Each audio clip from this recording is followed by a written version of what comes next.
Buenas tardes, bienvenidos todos a una clausura del primer ciclo Cultura y Tauromaquia. Y qué mejor manera que clausurar este primer ciclo. Insisto en lo de primer porque eso significa que habrá continuidad, si Dios quiere, ¿no? Y tener además la fortuna de que clausure el ciclo don Andrés Amorós, que es bien conocido de todas las personas de cultura y por tanto yo no voy a entrar a una presentación suya. Yo sencillamente quiero darles la bienvenida, darles las gracias a los miembros de la Junta de Oficiales de la Económica que están aquí sumándose a esta iniciativa, a la vicerrectora de Cultura de la Universidad de Jaén, que como no podía ser menos, cultura es la tauromaquia y aquí está la Universidad de Jaén también. Y en fin, a todos los socios y aficionados a este espectáculo, que creo que es mucho más que un espectáculo porque está cargado de arte, de tragedia y de conocimiento.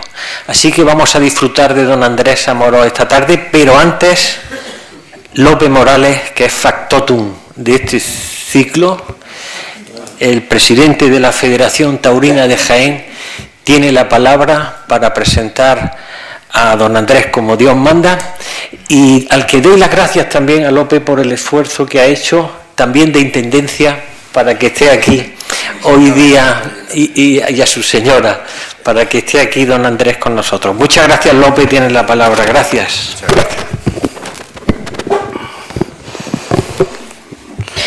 Bueno, pues gracias a todos por estar aquí, ya los ha citado, vicerrectora, miembros de la directiva, aficionados, miembros del Círculo Taurino, José Luis Marín, la prensa, en fin, yo creo que estamos aquí en la creen de la afición a los toros también de Jaén.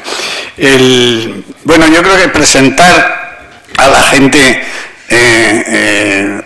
hay gente que se dice que es difícil que a la gente más presentable es la más difícil de presentar, vamos, la que más...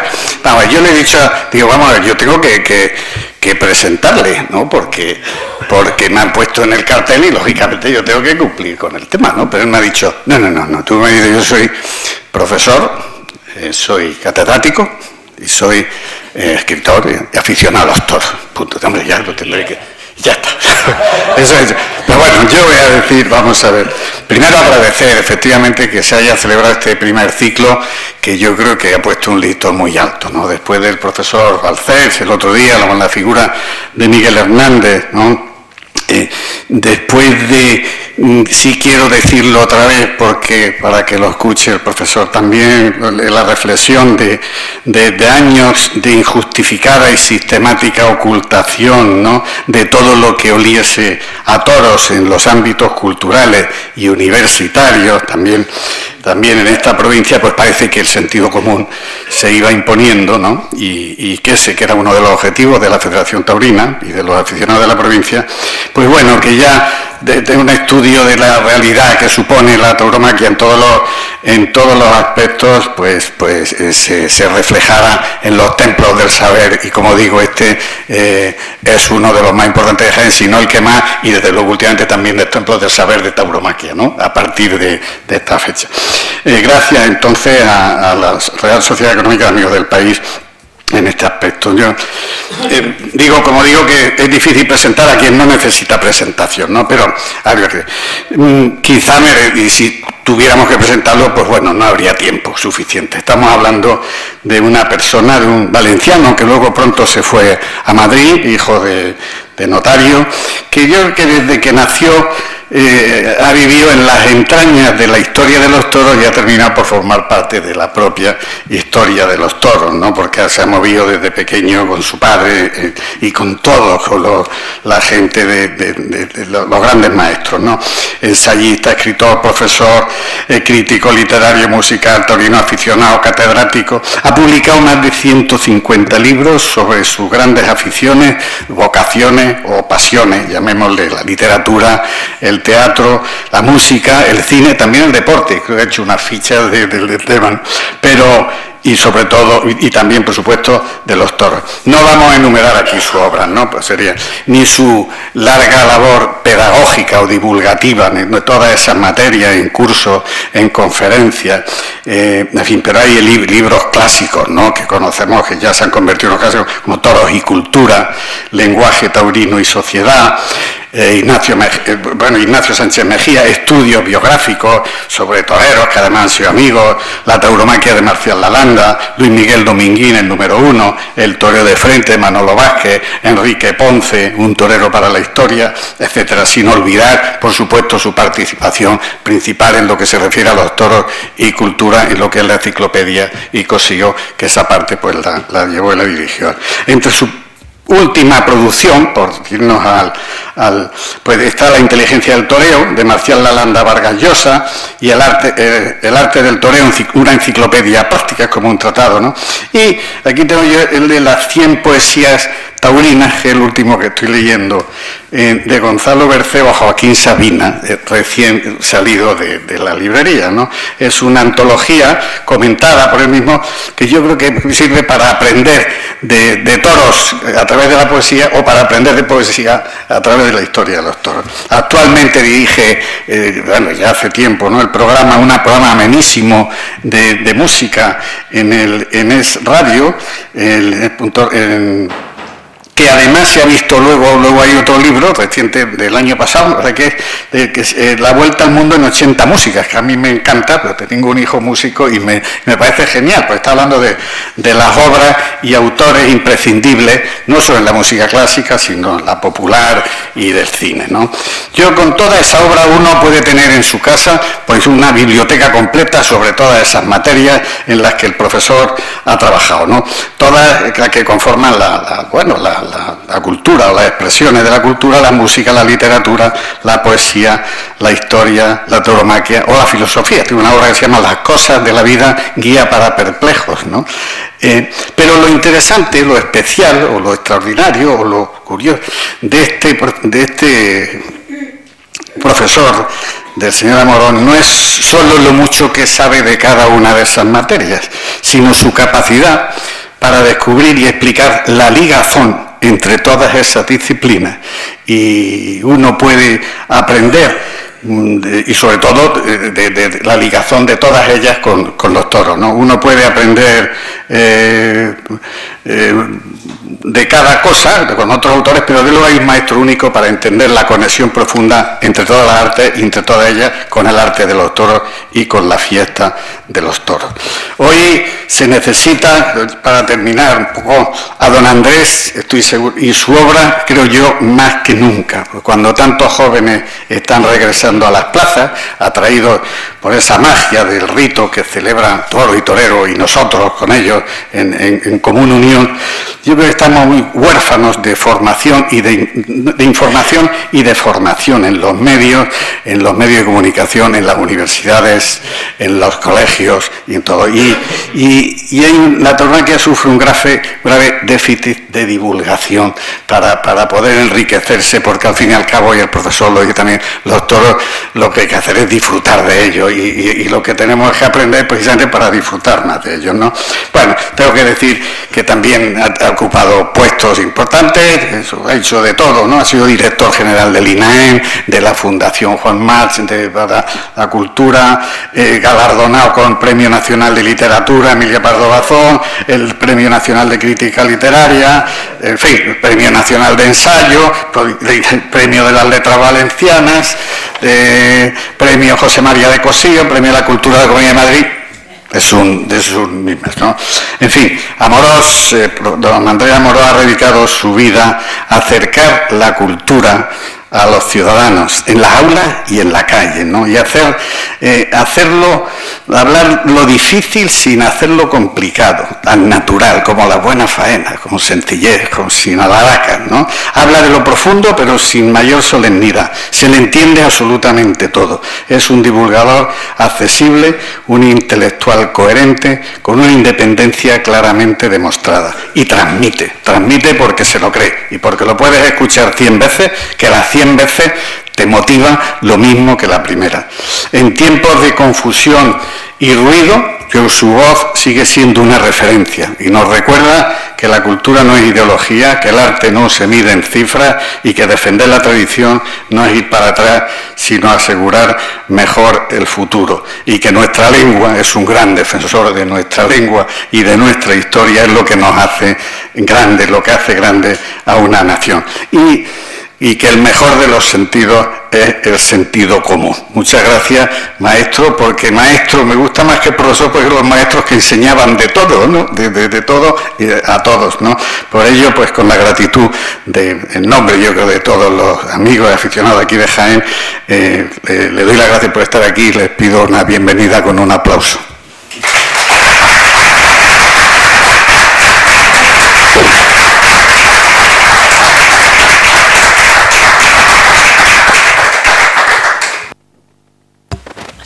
Sí, ahora sí. Bueno, muchísimas gracias. Vamos a ver, miren, muchas gracias por invitarme. Encantado de estar en una tierra de toros, en Jaén. Les comentaba que este libro, que no es el último, es el penúltimo taurino, después de ese he sacado ya otro. Pero la foto que está, pues estoy en la Plaza de Toros de Jaén, en una foto que me hicieron. Pero también, no solo la alegría de venir a Jaén, tierra de toros, sino la alegría de venir a esta sociedad, porque esto es una sociedad, permítanme que se lo recalque, aunque ustedes lo sepan, con una tradición, con una historia, con una importancia enorme. Modestamente yo me he dedicado más bien a enseñar literatura contemporánea del siglo XX, pero siempre daba clase a partir del XVIII. Y claro, el siglo XVIII es fundamental, y en nuestro siglo XVIII las sociedades económicas de amigos del país son fundamentales, y también, cosa que la gente no lo sabe, en la tauromaquia. Y déjenme que les diga un momento, aunque luego hablando un poco de la historia iré a concretar, que mucha gente cree que la tauromaquia es algo que nace en el romanticismo, en la locura, en algo que no se entiende, en el caos. En absoluto. La tauromaquia es un fruto de la razón y de la ilustración. La tauromaquia, lo que llamamos ahora corrida en el sentido moderno de la palabra, nace absolutamente en la época de Goya, y luego se lo comentaré. Pero fíjense que muchas veces el tópico es decir, es que los ilustrados eran contrarios a los toros. En absoluto, créanme, no es así, lo he estudiado y se lo puedo asegurar.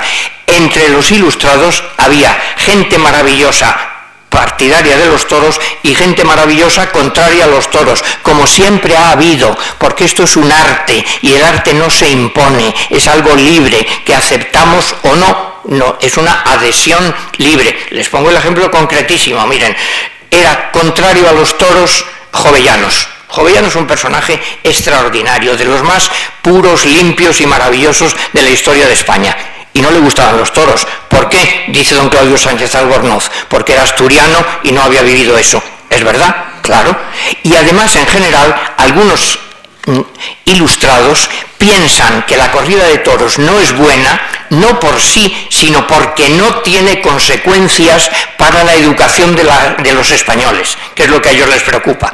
Pero si Jovellanos, por poner un ejemplo, es contrario a los toros, absolutamente partidarios de los toros eran Moratín, imagínense, y nada menos que don Francisco de Goya. Claro, si tenemos un genio en el siglo XVIII español, pues es Goya. Y Goya, lo que pasa es que, miren, cuando yo intervine en la anterior discusión que hubo en el Senado para ver si se promulgaba o no la ley que finalmente salió, pues los antitaurinos me decían, claro, es que Goya presenta los horrores de la guerra, los desastres y los desastres de la tauromaquia.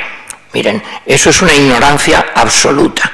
Goya era absolutamente un partidario de los toros, pero se lo digo por una razón muy sencilla. Basta con leer el epistolario con su amigo Martín de Zapater. Cuando escribes a un amigo con confianza, pues ahí se nota lo que te gusta, lo que no. Y en un momento dado Zapater, porque Goya era un aragonés bastante burro en un sentido, muy genial, pero y Zapater también. Y Zapater estaba deprimido, así le escribe Goya: oye, vente a Madrid conmigo y vamos a los toros y verás cómo se te quitan todas esas murrias y esas tonterías, yendo tú y yo a los toros.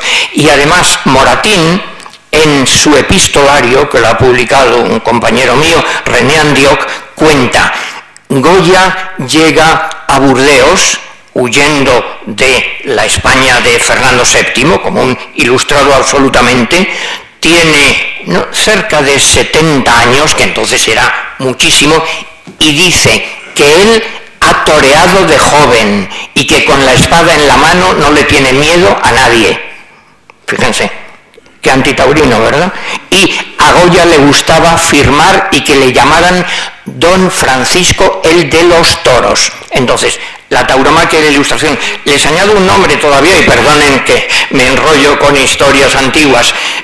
Quizá no es muy conocido, por el gran público, hay un ilustrado importantísimo que es don Antonio de Cammani, que además era catalán. Imagínense, cuando ahora decimos es que los catalanes contrarios a los toros siempre, en absoluto.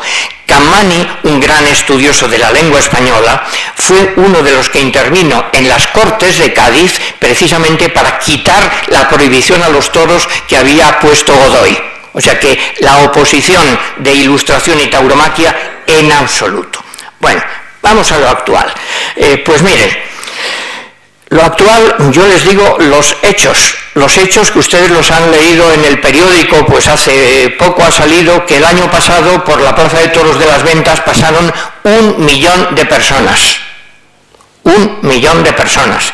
Y el hecho es que nunca, que yo sepa, ha habido tanta gente llenando pues la Feria de San Miguel en Sevilla, no solo la de abril, la de San Miguel, la Feria de Otoño en Madrid, y nunca se está produciendo un fenómeno que es la vuelta de mucha gente joven a los toros.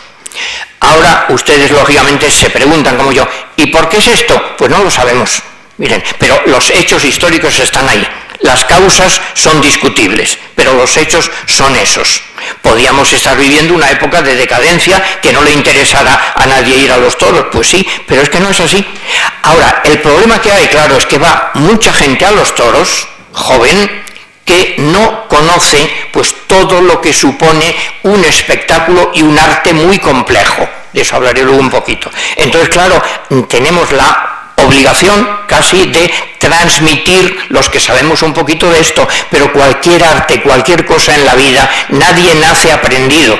Hay que aprender, hay que estudiar, hay que leer, hay que escuchar a los maestros. Bueno, pues hay mucha gente joven. ¿Y por qué acuden? Pues yo creo que hay 2 motivos que cualquier persona con sentido común lo piensa. Hombre, por un lado, tenemos unos ataques disparatados, absolutamente, de un inculto ministro de Cultura llamado Urtasun, que ha decidido atacar la tauromaquia sin más. Bueno, pues muy bien. Y yo creo que, siempre decimos en broma, debíamos darle algún premio taurino, porque probablemente lo que está produciendo es una reacción en contra. Yo tengo muchos amigos, más o menos de mi edad, que me dicen, bueno, pues es que mi hijo me ha dicho, oye, yo quiero ir a ver eso de los toros, a ver qué es eso. Claro, porque yo no he ido nunca, pero a mí que me quieran imponer lo que me gusta y lo que no me gusta, bueno, eso no puede ser.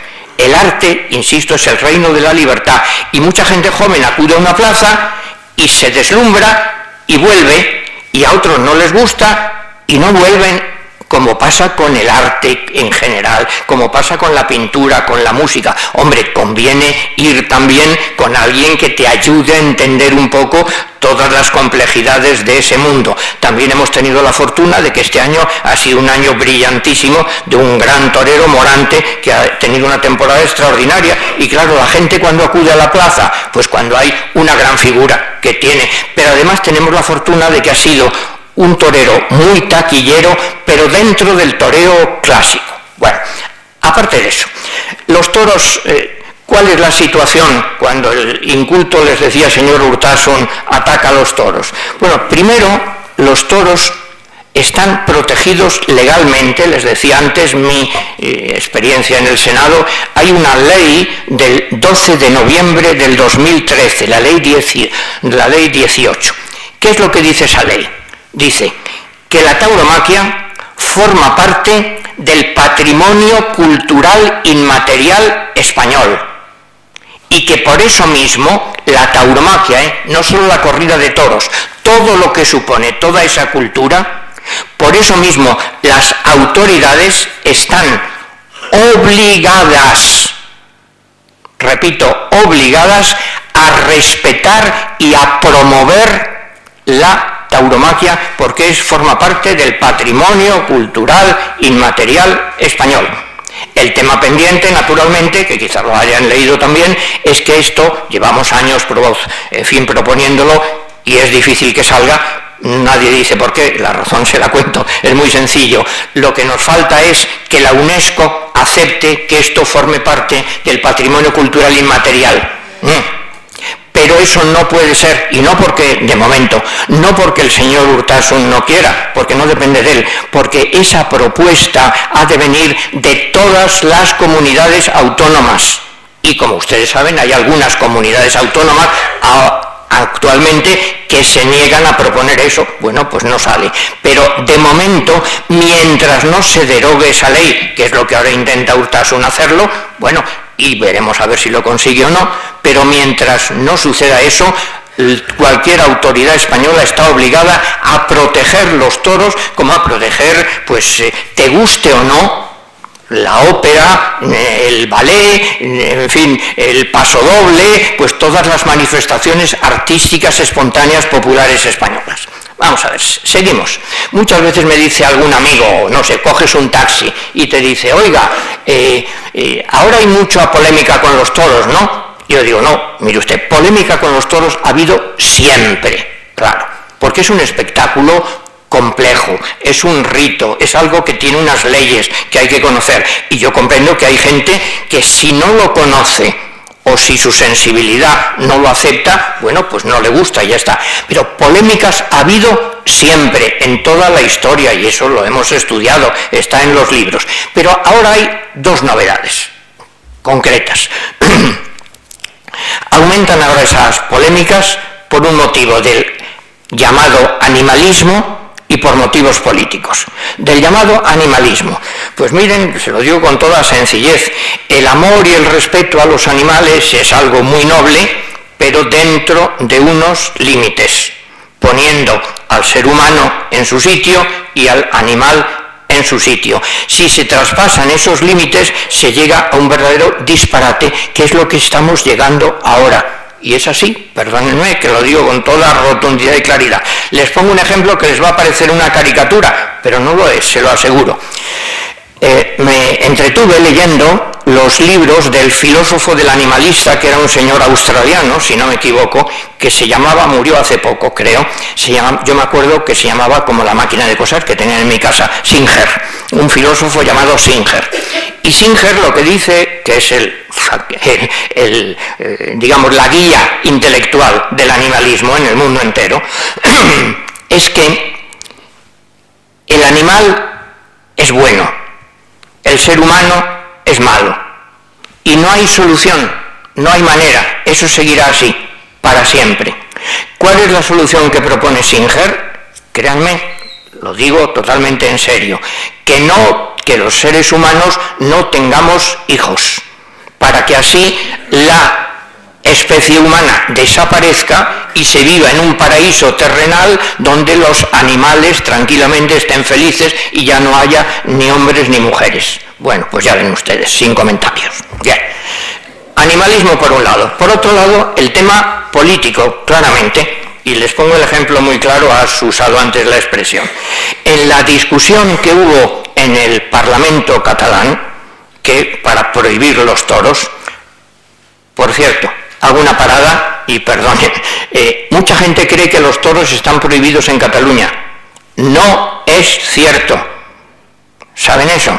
Los toros se prohibieron y hubo un recurso jurídico presentado que fue aceptado por el Tribunal Constitucional. Los toros no están prohibidos en Cataluña. Es decir, que mañana podría haber una corrida de toros en Barcelona, por supuesto. ¿Por qué no la hay? Bueno, sencillamente por miedo del empresario. Porque el empresario, señor Badañá, tiene unos negocios y sabe que si se atreviera a eso, pues tendría unas represalias por parte de la autoridad, y no se atreve a eso, pero conviene saberlo. Fíjense, ¿a qué le suena eso de alguien que no se atreve a hacer algo totalmente legal por las posibles represalias que tengan? Piensen ustedes. Bueno, pues les decía, hay un tema absolutamente político. En la discusión del Parlamento catalán, primero hubo dos momentos donde se patentizó. Claro, porque dijeron, bueno, es que la excusa es se tortura al animal. Bueno, muy bien. Y dijeron unos, bueno, vamos a prohibir entonces a los correbous, claro, porque los juegos populares, los correbous, pues realmente el trato con el animal está menos codificado que en las corridas de toros. Y enseguida salió un alcalde catalán y dijo, no toquen ustedes los correbous porque entonces nadie me elige en mi pueblo. Claro, como eso es catalán, eso no se puede tocar.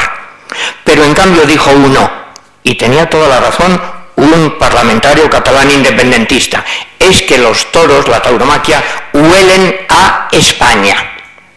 Y es verdad, tenía razón. Y como no queremos nada de la cultura española porque queremos ser independentistas, pues queremos prohibir los toros.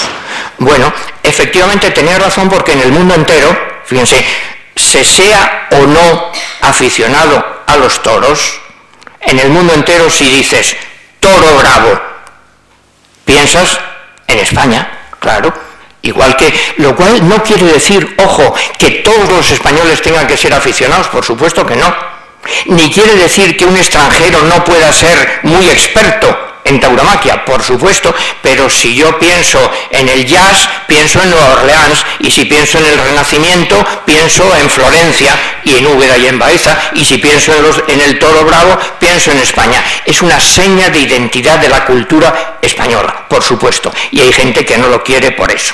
Bueno, ¿qué es entonces para mí, modestamente, por resumirlo así, qué es la tauromaquia? Pues miren, la tauromaquia tiene una historia muy larga.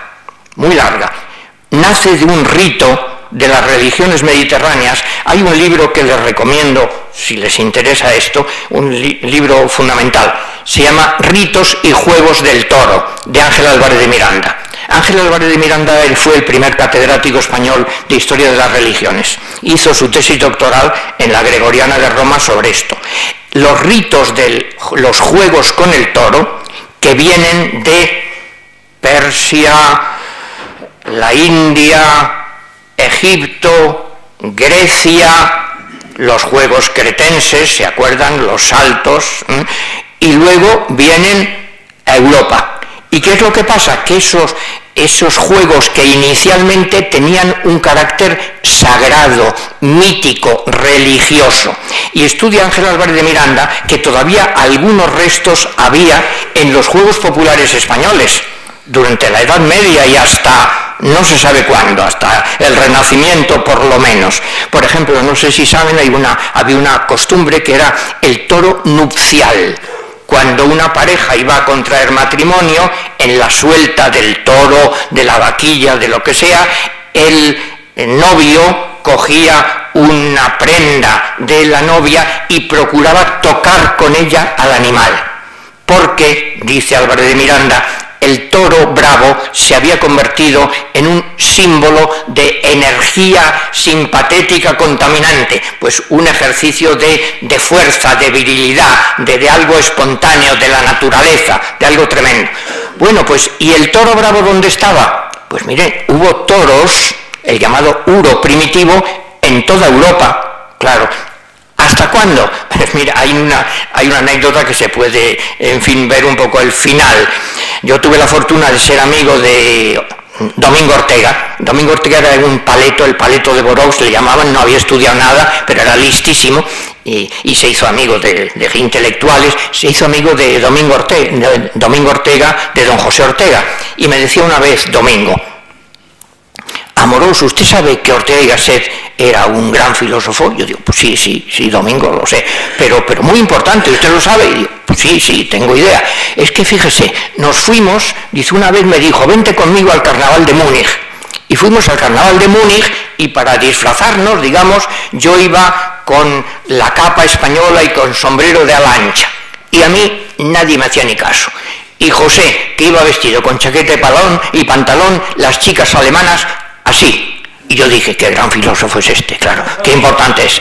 Bueno, pues cuando están don José y don Domingo, que también hay una cosa muy bonita, les llamo la atención, hay una foto que hizo mi amigo Canito, el gran fotógrafo, hay una foto que están toreando a la limón, es decir, cada uno sosteniendo el capote por un extremo, don José Ortega y don Domingo Ortega. Es uno de los mejores símbolos de la unión en España de los toros y la cultura.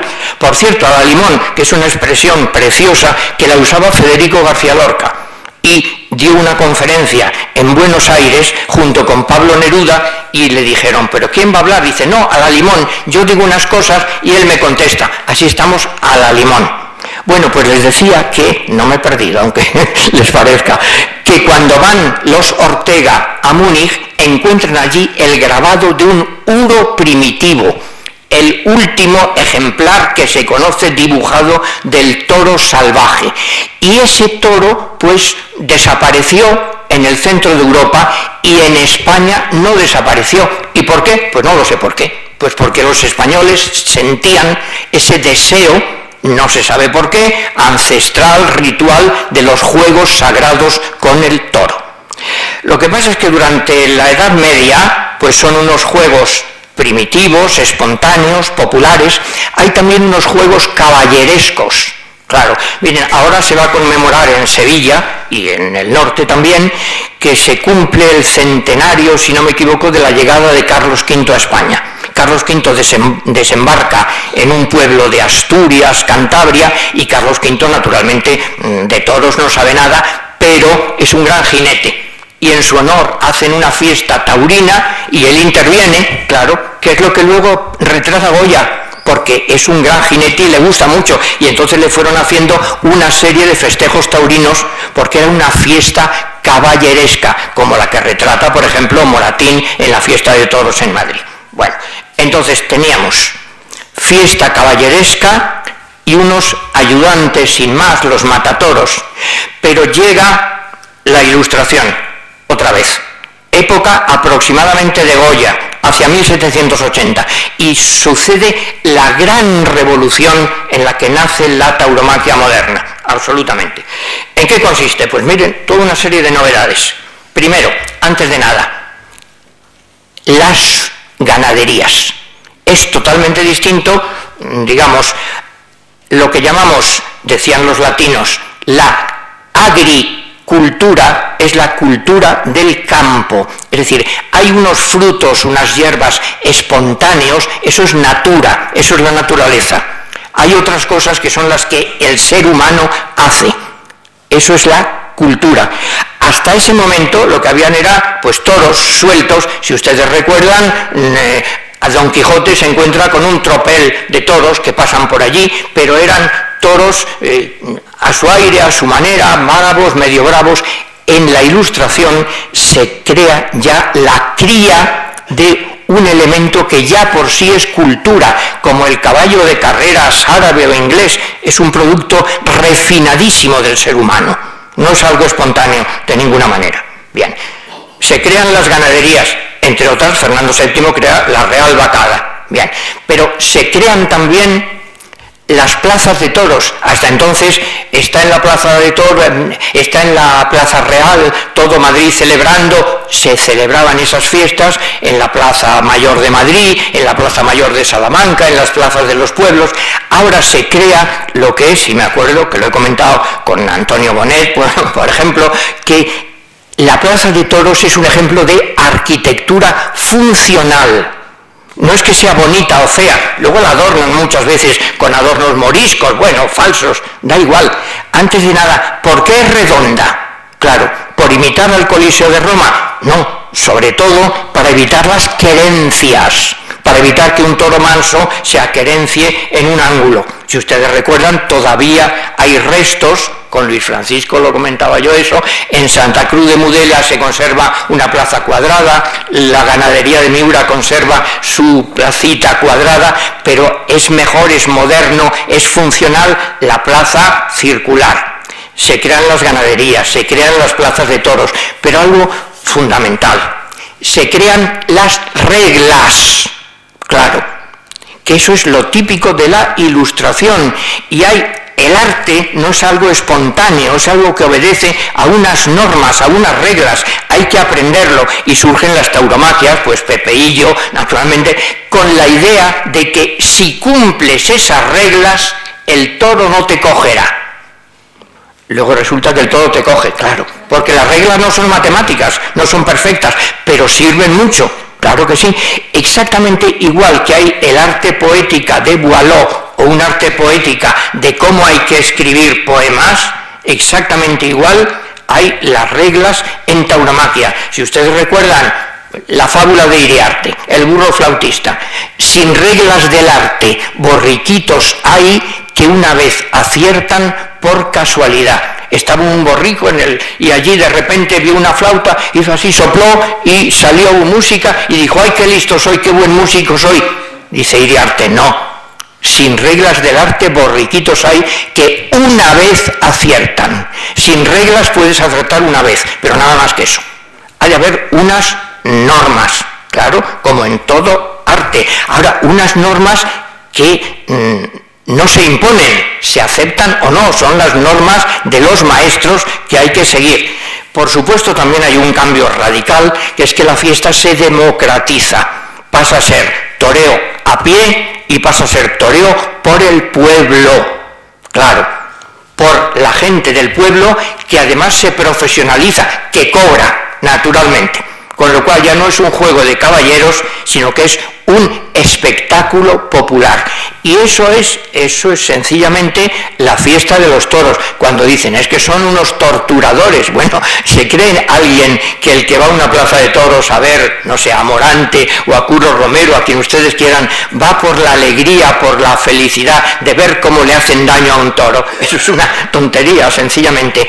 ¿Por qué vamos todos a los toros? Pues miren, sencillamente por una razón. ¿Cómo define, perdonen la pedantería, Santo Tomás de Aquino el arte? El arte es lo que visto agrada, claro. Vamos allí esperando ver algo que es hermoso, que es bello, pero además es un arte muy complicado porque primero es un arte en vivo, en directo. Claro, lo cual lo hace mucho más complicado, pero también mucho más meritorio. La diferencia que hay, si a ustedes les gusta la música, saben la diferencia que hay entre un concierto en vivo y un disco. En el disco pues todo es cortar y pegar, todo es artificial. La diferencia que hay, un actor, ¿dónde se ve un actor de verdad? En el teatro, más que en el cine, porque en el cine si no está bien lo repiten, lo cambian, claro. El torero, decía Juan Belmonte, y mi amigo Manolo Vázquez me lo repetía, claro, es que yo si no estuviera anunciado, pues a lo mejor no torearía, pero claro, firmas el contrato y llega ese día y esa tarde, a tal día, a tal hora, te has de jugar la vida. Es en directo. Pero además, la tauromaquia es complicadísima y es un arte extraordinario porque el material con el que trabaja es el toro bravo. Claro, el material con que trabajamos los escritores, seamos buenos, malos o regulares, pues es nada, el bolígrafo y una hoja de papel, y el pintor pues un lienzo y el escultor un trozo de mármol. Claro, es que el torero ha de crear belleza con un animal. ¿Y cómo es ese animal? Pues miren, digo cosas obvias, pero que hay que recordar. Cuando los antitaurinos dicen el pobrecito toro, bueno, han visto un toro, no digo de cerca, sino simplemente a su nivel. El toro es uno de los animales más terribles que hay en la historia, más feroces, más tremendos. Hay un ejemplo que yo, a pesar de mi edad, no he vivido, pero lo he leído en el Cosío. Creo que es en el año 1899, viene a Madrid un circo que trae un tigre de Bengala llamado César. y dicen que es el animal más feroz y más salvaje que existe. Y entonces deciden, porque en esa época se hacía, deciden hacer una pelea de el tigre César contra un toro bravo. ¿Y qué pasó? Pues que el tigre César volvió grupas y salió huyendo, y todo el mundo gritó ¡Viva España! Y fue una felicidad, tocaron un paso doble y todos están contentos, porque el toro bravo es terrible. Basta con que ustedes vean sencillamente, si pueden, que es fácil, en cualquier plaza de toros, acérquense y vean los pitonazos del toro en la madera, en el yeso, cómo destroza. Pero a la vez, que esto es lo asombroso, un animal ferocísimo, poderosísimo, terrible, que pesa 500 y pico kilos, y hay un jovencito, casi un niño, que con un trapito en la mano, si sabe hacerlo, ese animal es a la vez tan bravo, tan noble, que es capaz de seguirlo. Claro. ¿Qué quiere decir con eso? Bueno, pues que es complicadísimo el arte de la tauromaquia, porque se hace con un toro.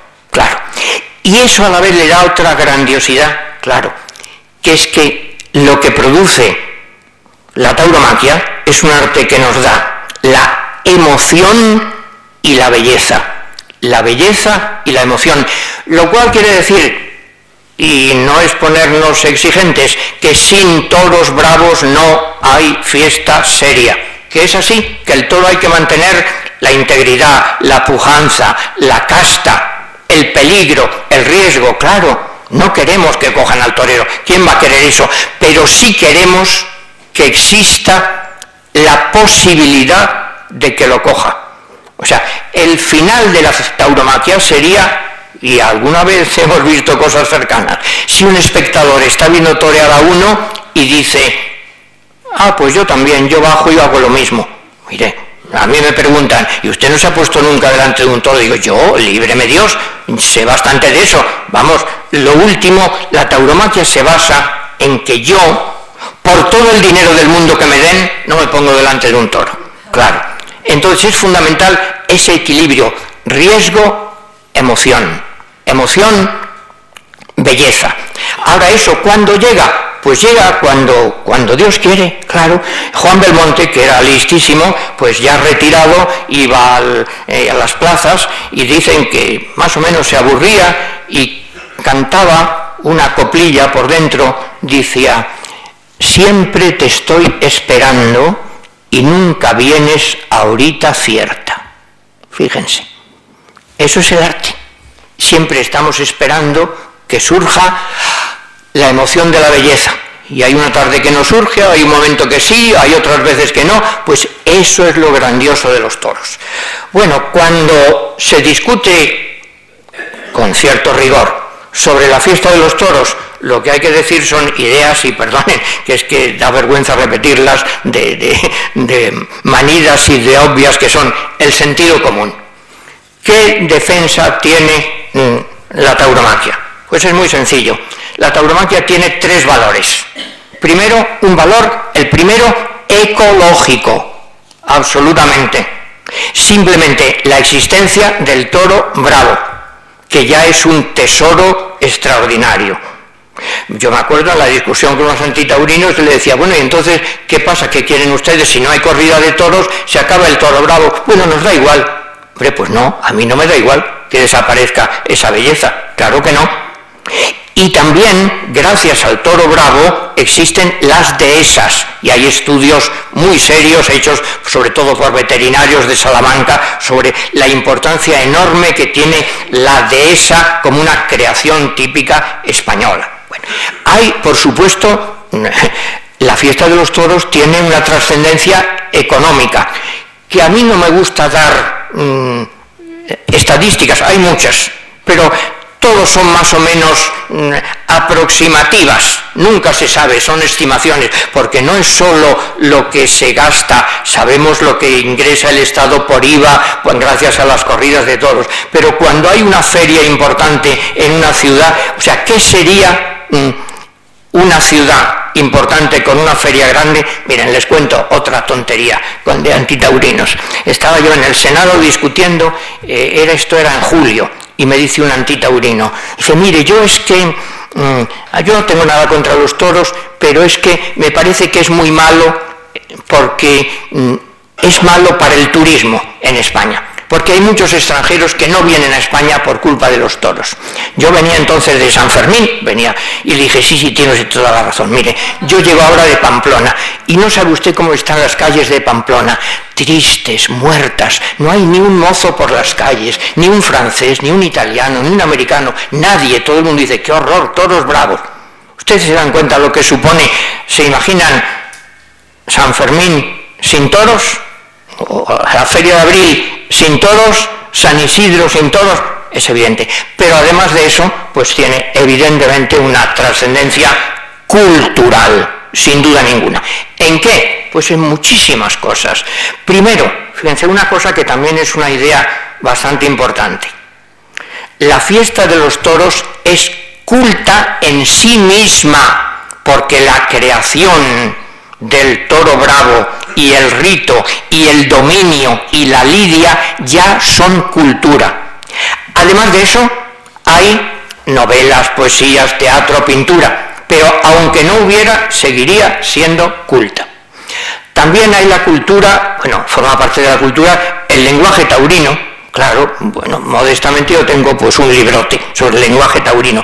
¿Y qué es lo curioso del lenguaje taurino? Miren, dicho muy rápido, es un lenguaje especializado, pero claro, ustedes dirán, también los juristas tienen su lenguaje y su jerga, los médicos, los farmacéuticos, los economistas. No, pero además de eso, lo bonito del lenguaje taurino es que se emplea como metáfora de la vida, incluso por personas que no son aficionados a los toros. Miren, un escritor que no era en absoluto aficionado, y ya está, Pío Baroja, que no le gustaban los toros, encontré en una de sus novelas que dice, a su suegra le daba cada capotazo que la desarmaba. Claro. Y ustedes verán que, el PSOE, que tiene una actitud tan ambigua, tan requete ambigua, con relación a fiesta de los toros, que no se atreve a si defenderla, si atacarla, pero qué pensarán nuestros votantes, pero qué vamos a hacer. Bueno, cuando llega un señor del PSOE que ha hecho algo que a ellos les gusta, lo han recibido en el Parlamento gritándole, torero, torero. ¿Qué quiere decir? ¿Que torero quiere decir torturador? No, que para el pueblo español el torero es un héroe, claro, porque es el que se atreve a hacer lo que nadie de nosotros haríamos. Y también, por supuesto, yo me acuerdo, les cuento otra historia. Miren, íbamos con Victorino Padre una vez a Barcelona. Él y yo, había un programa en la televisión catalana hace años, no sé si alguno de ustedes lo recordará, que era algo así como Tribunal Popular. Había un defensor y un acusador de algo. Y en ese caso era la tauromaquia. Y Victorino Padre, que era tan listo y tan directo, me dice, mira, Andrés, tú eres muy educado, pero aquí esta vez nada de educación, porque este es muy mala gente y va por nosotros, tú dale ahí. Bueno, Victorino, pues se hará lo que se pueda. Pues muy bien. Entonces llega el fiscal y me dice en la televisión, usted sabe que que Ramón y Cajal no le gustaban los toros. Yo, así es, efectivamente. Y Benavente no le gustaban los toros. Así es, efectivamente, fíjese, 2 premios Nobel, digo, tiene toda la razón. Vamos a ver. De ese nivel, yo le digo ahora, gente de primera fila mundial que sí le gustaban los toros. Si usted quiere, por cada enemigo de los toros que usted diga, yo digo 10 a favor. ¿Empezamos? Y nos atrevió, claro. Porque yo me lo sé. No por nada, claro, es muy sencillo, basta con estudiar y empiezas a soltar una retahíla. Hombre, también decimos los taurinos, qué pesadez otra vez hablar Goya y Picasso y Hemingway y Orson Welles. Hombre, sí, a mí me gustan los toros no porque le gusten a Federico García Lorca, no, me gustan los toros porque me gustan y ya está. Ahora bien, si me llaman sanguinario, cruel, retrógrado, torturador, hombre, no está mal ir acompañado de Picasso y de Goya y de García Lorca y de Orson Welles, así que un respeto. Bueno, y con esto pues llegamos al tema literario un poquito todavía, si me permiten unos minutos. Miren, la fiesta de los toros ha dado lugar a pinturas, esculturas, películas. Ustedes saben que, por ejemplo, me paro un instante, no sé si les suena, el director ruso, uno de los genios mayores de la historia del cine, Eisenstein, el director del acorazado Potemkin y de Iván el Terrible, pues se peleó con el régimen comunista y se fue a México.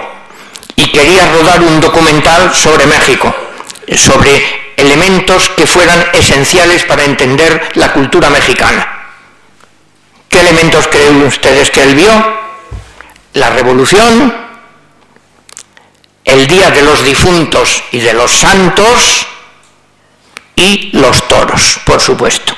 Vio una corrida con Marcial Lalanda y se quedó deslumbrado. No sabía nada, imagínense ustedes, un director ruso que venía de Moscú. Se quedó deslumbrado por el aspecto plástico externo extraordinario.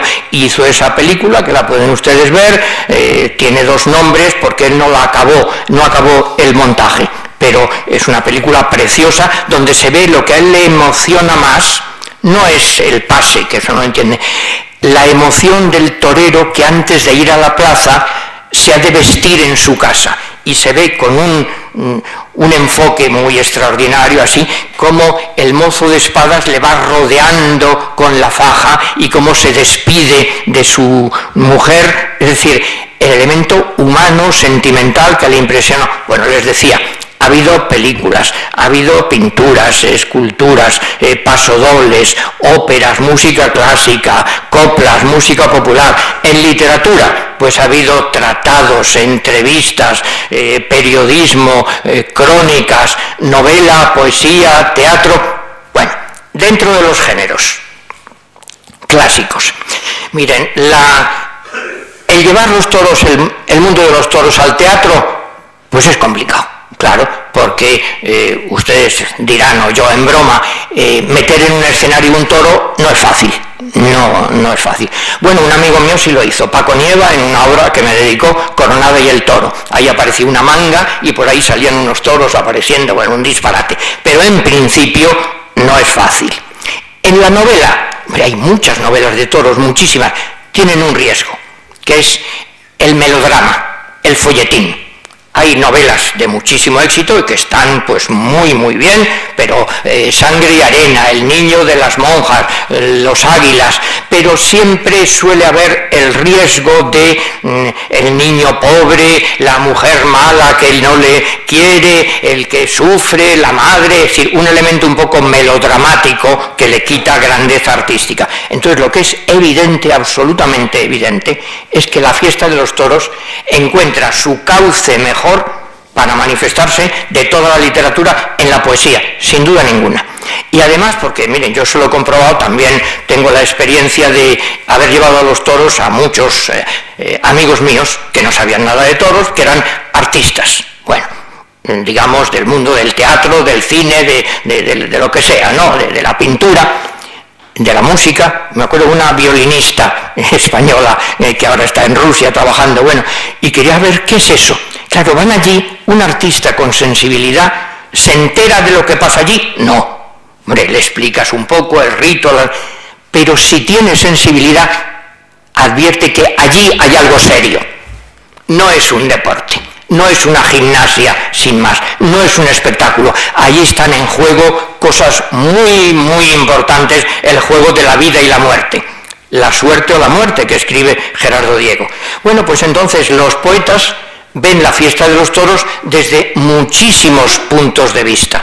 Les digo, si quieren, les pongo, pues muy rápidamente, 4 ejemplitos. Miren, algunos se quedan en una cosa que es preciosa, que es el espectáculo absolutamente deslumbrante.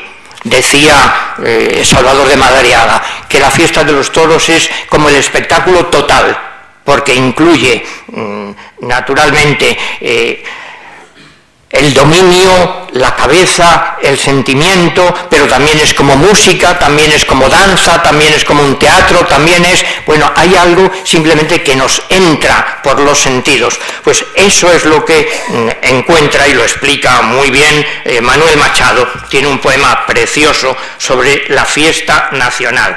Les leo solo el comienzo.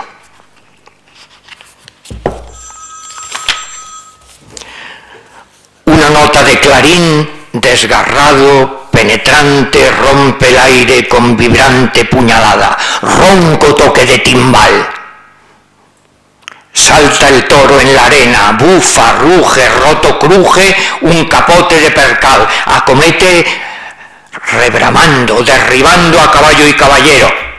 Da principio el primero espectáculo español. Fíjense lo que dice don Manuel Machado. El primero espectáculo español. Y resume con un estribillo precioso: la hermosa fiesta bravía de terror y de alegría de este viejo pueblo fiero, oro, seda, sangre y sol. Claro, si tienes un poco de sensibilidad plástica externa, es un espectáculo deslumbrante. Pero también otra cosa que a mí me gusta mucho subrayar, porque no se comenta tanto: la fiesta de los toros implica una participación del espectador, una comunión. No es para verlo así a distancia, pues claro, cómo no, si lo ves a distancia, cualquier cosa a distancia o en arte, pues no lo entiendes. Eso quiere decir una cosa, fíjense que, por ejemplo, cuando acaba una corrida de toros, muchas veces estamos cansadísimos. Si la corrida ha sido mala, porque estamos aburridos. Pero una corrida buena te deja como si tú mismo hubieras estado ahí, porque lo has revivido, te has compenetrado, has sentido algo, eres un copartícipe de eso. Bueno, pues esto lo explica maravillosamente en un poema José María Pemán.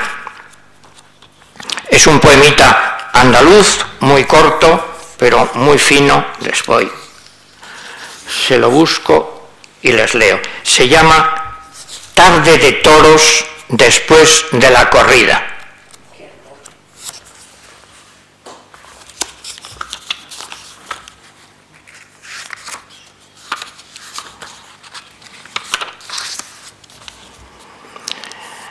Hay un bochorno de siesta, apenas se mueve el viento, queda en el aire un lamento como un jirón de la fiesta, como un último bajido del gran tumulto sonoro, como un hilillo de oro de un alamar desprendido. Silencio en el redondel, inmóvil, triste, callado, un abanico olvidado y un clavel. Y en el pueblo unos reflejos del sol que se va, unos dejos de amarguras en las almas. Y muy lejos, entre palmas, un fandanguillo. Muy lejos. Fíjense la finura andaluza para decir esa emoción que hemos compartido.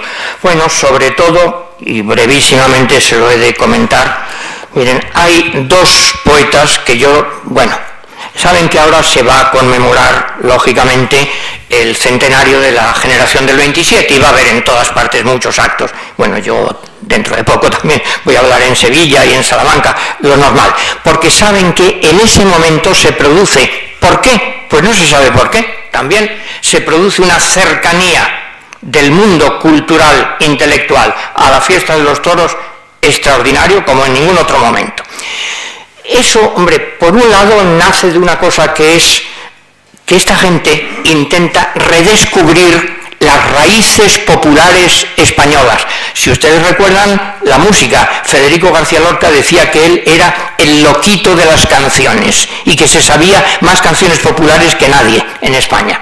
Y grabó las canciones populares españolas con la argentinita, que son preciosas. Bueno, pero además de eso también hay un personaje absolutamente extraordinario que es Ignacio Sánchez Mejías. Bueno, Ignacio Sánchez Mejías era un torero, pero además de eso era un personaje, con una capacidad múltiple, con una curiosidad.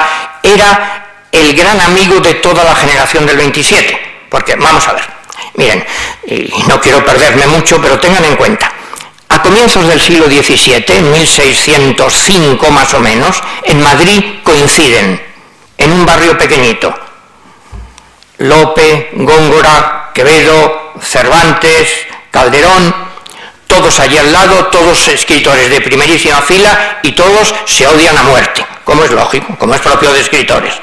Y resulta que hay otro momento con esa categoría donde coinciden en España pues nada menos que 8 poetas que los 8 hubieran podido ser premio Nobel. Miren, y además esto les digo un testimonio. Le pregunté, cuando le dieron el premio Nobel a Vicente Aleixandre, le pregunté a Arthur Lundskid, el secretario de la Academia Sueca, ¿lo hubiera podido tener otro poeta del 27? Y dice, por supuesto. Bueno, Lorca lo hubiera tenido, pero murió. Alberti no lo tuvo, bueno, pues porque era premio Stalin y entonces pues quedaba feo, premio Lenin, claro. Pero todos, cualquiera de ellos, es decir, gente de primerísima fila, muy amigos, y hay una persona que es el amigo de todos, porque miren, siempre decimos Lorca y Alberti muy amigos, bueno. Es decir, Alberti le tenía, en fin, sus envidias a Lorca, claro, porque en el teatro tenía más éxito que él. Entonces Ignacio coge a una serie de jóvenes poetas, con motivo del centenario de don Luis de Góngora, y los mete en el tren, en Madrid, y los lleva a Sevilla, y les paga el viaje, y les paga la estancia, y les hace ir.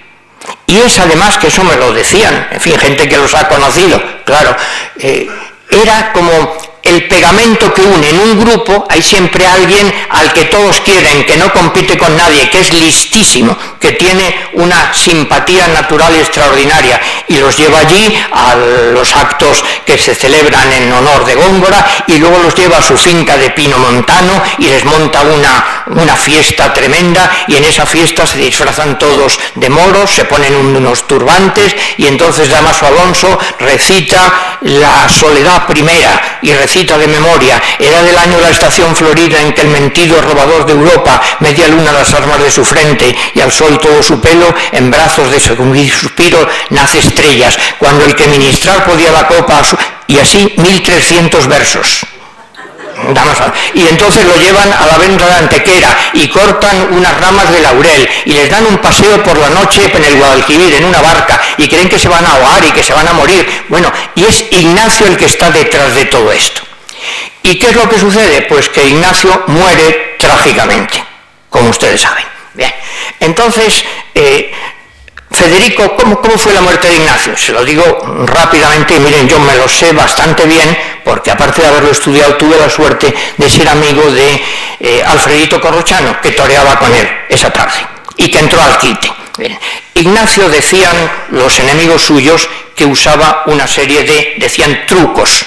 Uno de los trucos era torear sentado en el estribo. Bueno, pues llama al toro sentado en el estribo, el toro viene un poco oblicuo y al volver con los cuartos traseros lo derriba. Y perdonen que es desagradable lo que voy a contar, pero es así. Lo derriba y con los cuernos lo lleva hasta el centro del ruedo. Y allí deja un charco de sangre tremendo. Me decía Alfredito Corrochano, como si hubieran destripado a un caballo. ¿Se acuerdan? La sangre derramada, lo que escribirá Lorca, claro. Pero sobre todo en ese momento Alfredito, que era su ahijado, entra al quite. Y localicé también una fotografía antigua en un periódico, muy mala, pero que se ve perfectamente, desde los cuernos del toro, donde ha sufrido la cornada, y además es una persona corpulenta, grande, que está muriéndose, digamos. Entra Alfredito y le dice Ignacio, no por ahí, no Alfredito, que por ahí no me suelta, date la vuelta por el otro lado. ¿Qué quiere decir eso? Los ojos abiertos. ¿Se acuerdan? No se cerraron sus ojos cuando le vio la muerte cerca, pero las madres terribles levantaron la cabeza. Las madres terribles, me lo contaba Rafael Martínez Nadal, el amigo de Federico, eran las parcas del Fausto de Goethe. Entonces, lo que impresionó a todos, sobre todo, hombre, la muerte, por supuesto, pero lo que impresionó a todos es la lucidez absoluta con la que Ignacio afronta la muerte, la serenidad, el aceptar. Claro. Entonces Federico escribe, bueno, un poco como lo de Paquirri, cuando le dice al médico, sí, o corte usted por ahí, opere, ya lo sé, no se preocupe. Federico recibe la noticia de la cornada mortal de su amigo Ignacio cuando está en Santander y enseguida se pone a escribir esto. y escribe un poema que es la elegía, el poema fúnebre mejor de toda la literatura española, junto con o después de las coplas de Jorge Manrique. Claro. Y además utiliza como modelo a Jorge Manrique. ¿En qué se nota? Bueno, pues por ejemplo en las exclamaciones: qué amigo de sus amigos, qué enemigo de enemigos, qué león. Pues igual. Fíjense que aquí hay una cosa jurídica que quizá tú no hayas caído en ella. Federico está haciendo ahí la distinción entre la ley y la equidad. Una distinción que él aprendió del derecho romano. Por un lado está la ley, que es como una norma rígida, como una regla de plomo, que es igual para todos. Pero también hay la equidad, el saber darle a cada uno lo suyo. Entonces, Federico, cuando hace el elogio del muerto, dice: qué gran torero en la plaza, qué buen serrano en la sierra, qué blando con las espigas. Fíjense, las espigas, que es lo más frágil que hay en el mundo, dice Pascal, somos una caña pensante, algo que llega un poquito de viento y se... Qué blando con las espigas, qué duro con las espuelas, qué tremendo con las últimas banderillas de tinieblas. Pero además es que Ignacio acepta su muerte, como don Rodrigo Manrique, si recuerdan, y consiento en mí morir, consiento en mí morir. No es que viene la muerte y me lo arrebata. Consiento en mí morir con voluntad placentera, clara y pura, que querer hombre vivir cuando Dios quiere que muera es locura. Bueno, ¿qué es lo que hace Federico? Pues sencillamente con esto, hacer el elogio de un torero como ser humano.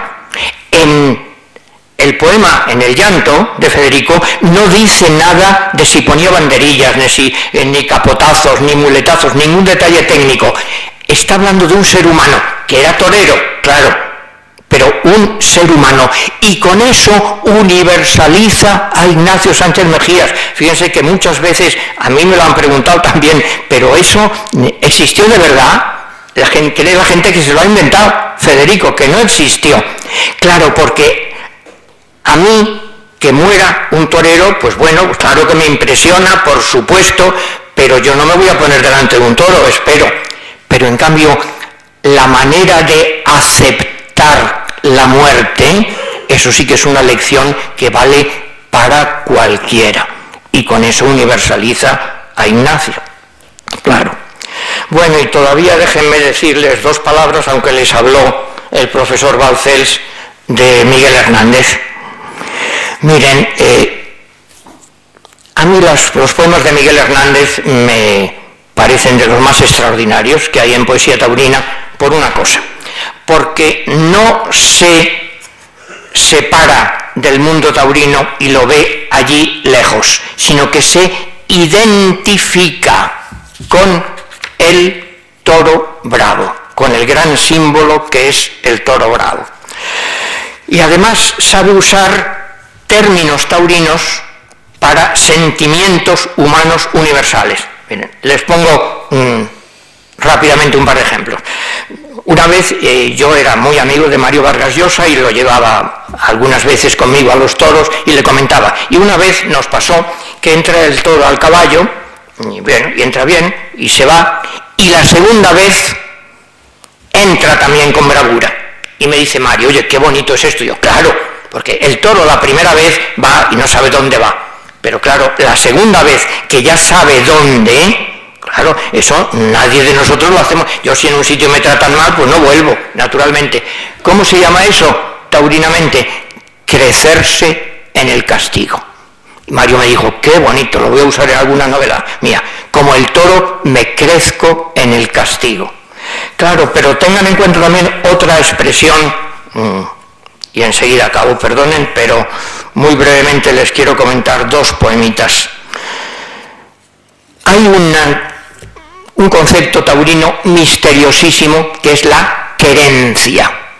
¿Qué es la querencia? Pues esa fuerza misteriosa que no se sabe de dónde viene ni por qué, que conduce a un animal hacia un sitio, y que en cada toro es distinto, y que además puede variar a lo largo de la lidia.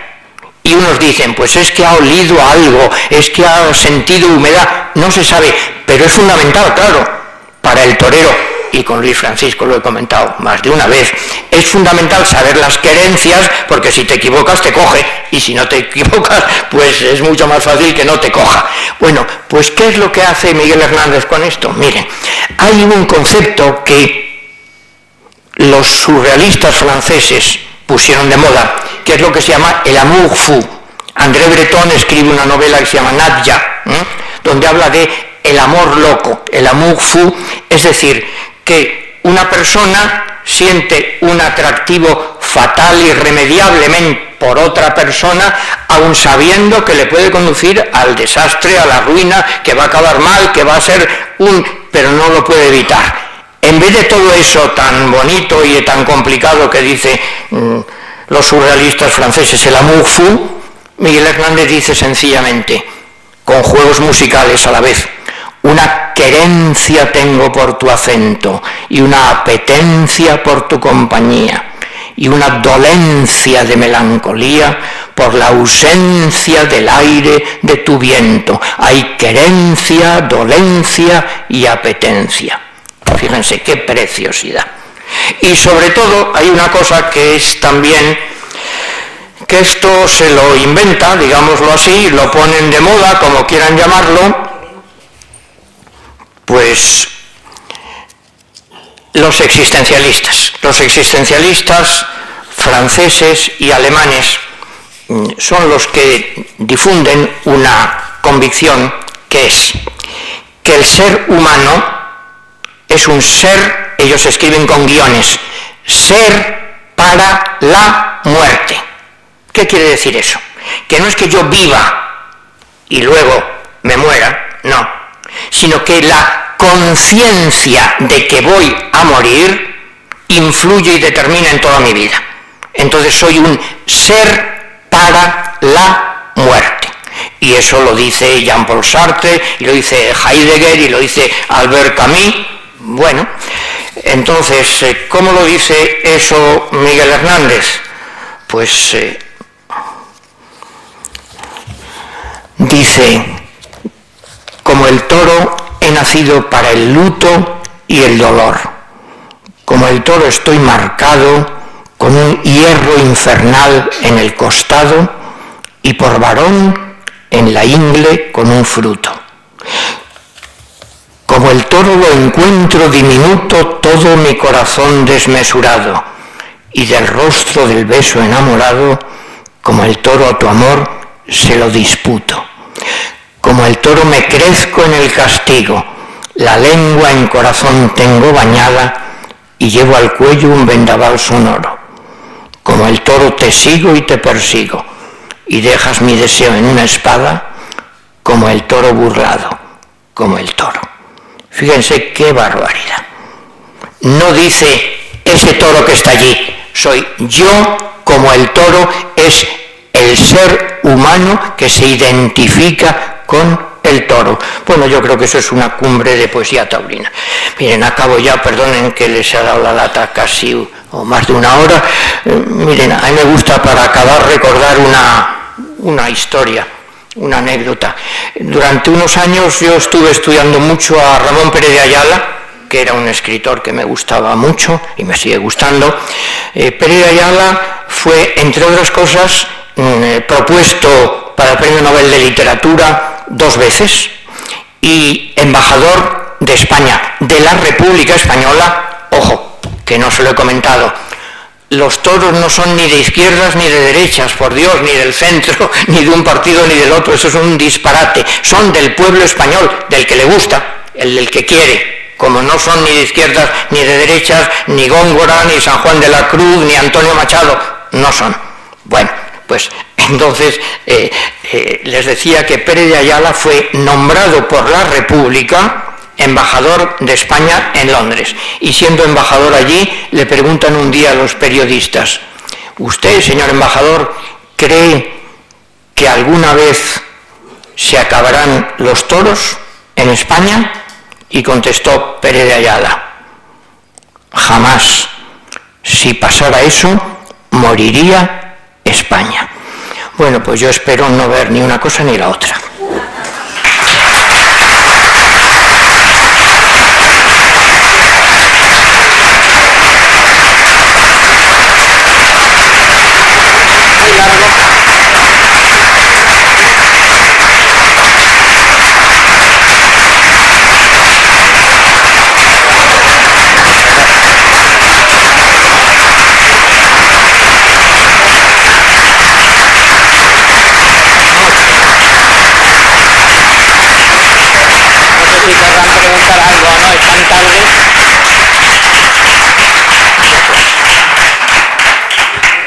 Bueno, ya han visto, ¿no?